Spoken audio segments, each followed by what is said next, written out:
Hey guys, so today's the day. It is grass sowing day. I have the timer set.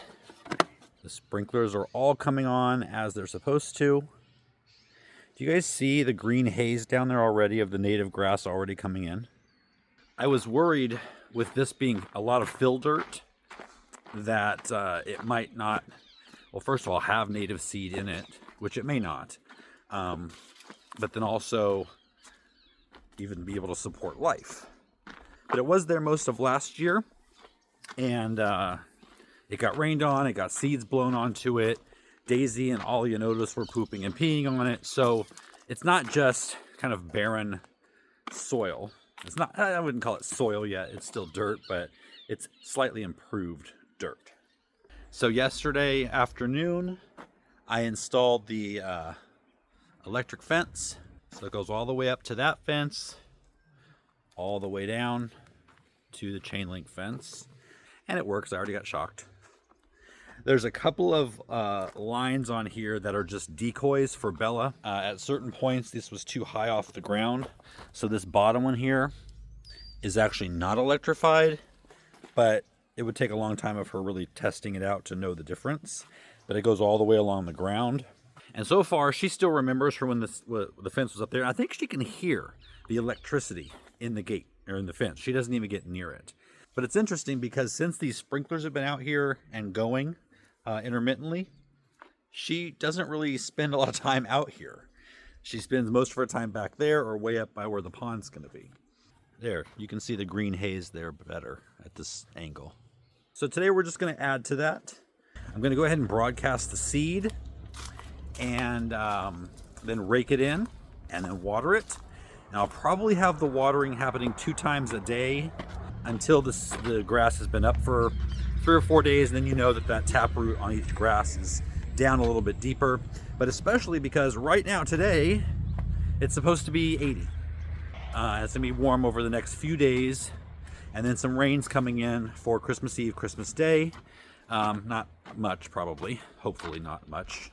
I know we need the rain to get going, but selfishly for the pasture, I'd like to give a couple weeks before it really starts to rain, let the roots of the grass get established a little bit. So right here is the grass seed. It's orchard grass, and that's what they're used to. I've mentioned before, that's what they're used to eating in hay. It grows really well around here. It grows in the sun, the shade.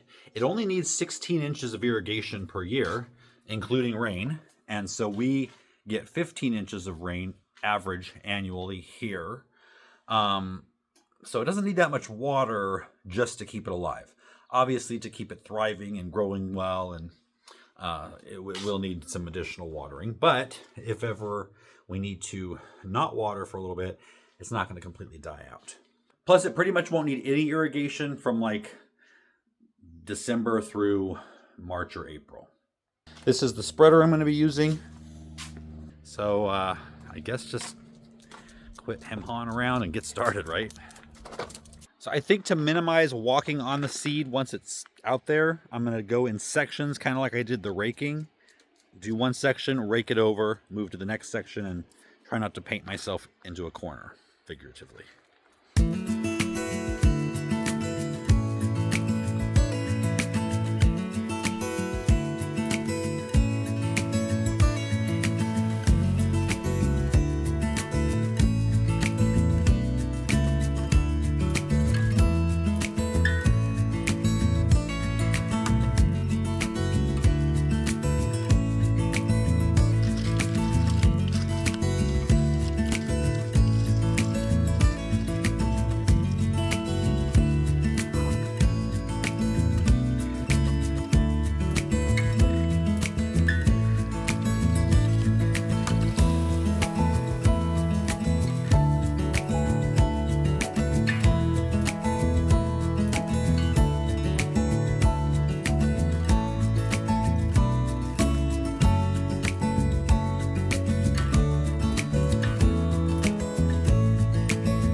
Couple days later, and the pasture is well on its way.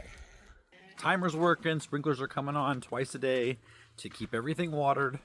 Got a couple of low spots just right close to the little cliff where the water's kind of pooling. That's all right, I'll fix that later. That's a project that I've kind of just been thinking about and putting off now for months, really. I mean, ultimately, since the last time we brought in dirt, which was months and months ago, and Bill spread it all out how he wanted it, I could have done this at any time. Now, I didn't want to do it in the heat of the summer because that would have taken more water to get things established. I probably would have had to water several times a day. So this was probably the best time it could have happened. But now that that's done, I can take a breath. But not too long. I've got other things that I have to get started on. We've got a couple of projects that kind of are dictated by the gardening calendar, which would be the vineyard and the orchard. And that's because I'm planting all of these things, or most of those, the orchard trees and the vineyard, the grapes, bare root. And so our season for bare root planting here is January, beginning of February. So for the vineyard, I'm not sure if you can see these extension cords. There's a yellow one there, and then a green one that's in 3 lines here. That is where the grapes will be planted. The rows will be planted. They're going north-south. Now, I do need Bill for just a little bit of this. Most of this is going to be done by me and a rototiller. So I need to either fix the rototiller I've got. Well, in the last video, you guys put in all your comments about what I should do with the rototiller. And several of you said rent a rear tine one, so I know the difference. You know, I will at that point have used both types and know if I want to keep this one and get it fixed, or if I just want to go ahead with a new rear tine one. So the part I need Bill for is this path as it comes through here. This here, you can see the logs, and this the reemergence of a eucalyptus tree is down in a pit. You can see this drops off here. So Bill's going to bring some dirt from up there and fill this in and kind of bring this, kind of slope it down into here. And that's going to be a path that comes from way over at the corral on around this way. But that's really all I need him for, because I'm going to take where these extension cord lines are, and I'm going to take the rototiller and just kind of make a small terrace just as wide as maybe one pass of the rototiller. And that'll give us our small little terracing to just run the rows of grapes. And then there will be probably orchard grass all underneath. And that's going to be for Ollie and Otis to graze on. Ollie and Otis are English South Down Babydoll sheep. And they were especially bred for orchards, vineyards, to be able to keep the weeds and the grass down under the trees and the grapevines. But because they're short in stature, they can't reach the grapevines or the trees to be able to eat those. So we got them for that reason and because they're so darn cute. Now, part of getting the vineyard ready is to dig up this pomegranate tree that is now dormant. So this is the perfect time to do it. Again, gardening timelines, this is the time. We've got to get all these logs taken away. This tree here, eucalyptus sapling, cut down, and we're probably going to plant the pomegranate right here where these logs are. And then we've got this firethorn bush that needs to be removed. Other than the thorns, that shouldn't be that big of a job. And at that point, we're ready to plant the grapes. Now, that same timeline, January, early February, we've got to get the orchard ready. And that's kind of going to be the same idea as over there. I'm not doing any major terracing. Bill has already cut the 2 main paths that are going to be here. So between those paths will be 2 rows of trees. And I'm going to do it with the rototiller the same as over there. There's going to be orchard grass under the whole thing. Same thing, just different plants. And then the third project that needs to be completed by February would be getting this future English formal garden flattened out. That means moving all of the stonework that are still on pallets here, probably moving them just up there, out of the way. That way Bill can get in here and take the rest of this dirt that's all piled up here under those and up here and take it down about 4 or more feet and move it out of this area so it's all flattened out. This also includes, I've talked about this before, so the lawn would come right down the middle and then continue down this hill. But right now there's a drop off. So I'm going to be building a short wall that goes out this way. We can pile dirt on the back of that so that this will be just a nice ramp from that lawn down into the orchard.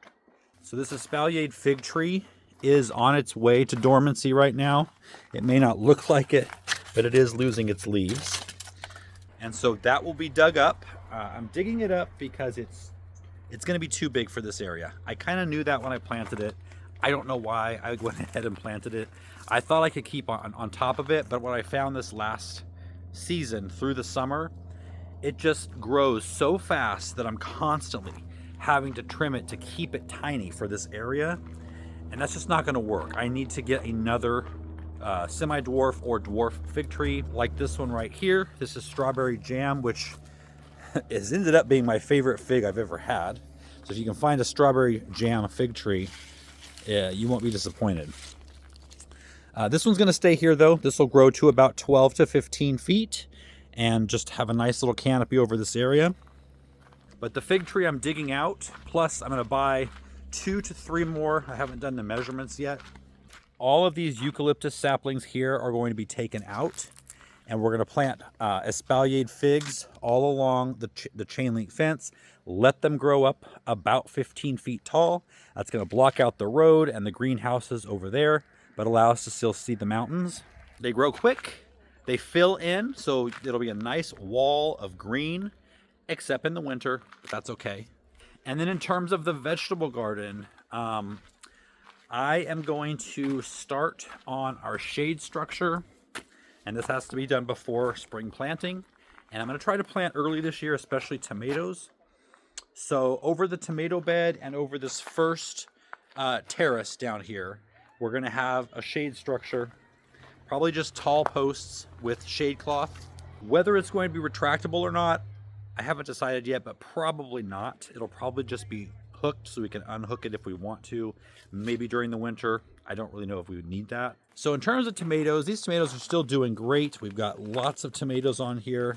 In fact, they're doing better now than they've done all year, mainly because we had a very long, cool winter and then a hot summer. And tomatoes don't like either one of those. And so the shade cloth is going to help in the summertime. And then this winter, early spring, depending on how you look at it, I want to be able to plant my tomatoes out here earlier, like the beginning of March. And so I'm also going to build a little greenhouse structure or hoop house structure around those tomato trellises. So that has to be done by March. So we've got a lot coming up soon that we have to do. I'm not sure how much of it's going to get done between now and Christmas. Probably not much at all. But then we'll be diving into a lot of that right after and hit the ground running in January or even the last week of December. On the docket also for 2025 is all of the rock work for the tropical garden, all of the beds for the tropical garden, and who knows, maybe this summer, even the pond for the tropical garden might get started. And don't forget, if this one's pregnant, we have that to look forward to around May. I was talking to my partners, Jacob and Clay, the other day, and I said, I think 2025 is going to be the year where things kind of start feeling like they're coming together. You know, over the last 3 years that we've lived here, it's been basically the whole place is a construction zone of some sort. And I feel like 2025 is going to have enough things built, enough things at least planned out and kind of graded and ready. And we're going to plant a lot of trees this year, just within the next couple of months. So I feel like, like by the middle of 2025, definitely by the end, we're going to look around and say, okay, things are definitely laid out. Construction zones are at a minimum. Things won't be finished, but you'll be able to look around in each garden and see what's going to be happening. And we should have a nice green backdrop canvas here of the pasture. So there's a lot to be excited about this year. I'll see you guys next time.